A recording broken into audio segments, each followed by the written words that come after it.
некаде ребалансирани околу 7.000, околу 5% од вкупниот буџет, бидејќи ние имавме непосредно пред 2 или 3 месеци имавме еден исто така ребаланс на буџетот, така да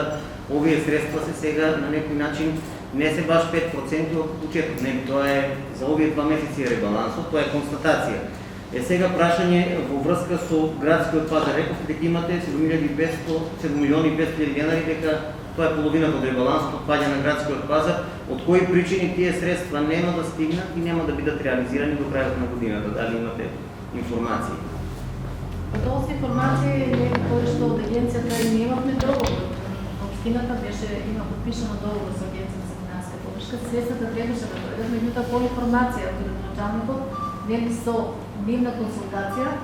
дека тие мислите нема да пристигнат до крајот на годината, како што преска ви спомнам за канализацијата во нас во Касарите, вие самите знаете, веќе се речено резултат. Значи беше направена ревизија, беше изградена канализацијата, меѓутоа истите требаше да дадат од оваа агенција, не пристигна оваа година, мислам предходната, пристигна оваа година. За да се преведат средствата, треба да се направи ревизија и некој има договарување, така да што ево да наставникот поточно да објасни, колку да објасни, защото е Значи, за најголем дел од ребалансот на буџетот се однесува за средствата кои што се од друго ниво на власт, односно од Агенцијата за финансиска поддршка на земјоделието и руралниот развој, негде околу 7 милиони денари, средства кои што се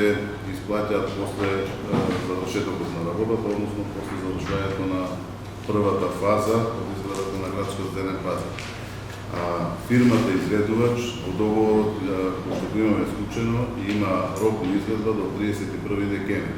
Поставувавме дека може пазарот да биде изграден претходно, да поменат сите оние процедури на ревизија и дека ова фискална година може Агенцијата за финансиска поддршка на земјоделието и руралниот развој да бидат исплатени средствата. Меѓутоа, рокот кој што верувам дека ќе биде запазен до 31 декември, фирмата се има право на тоа, во тој рок да ги заврши градежните активности и после Агенцијата за финансиска поддршка, после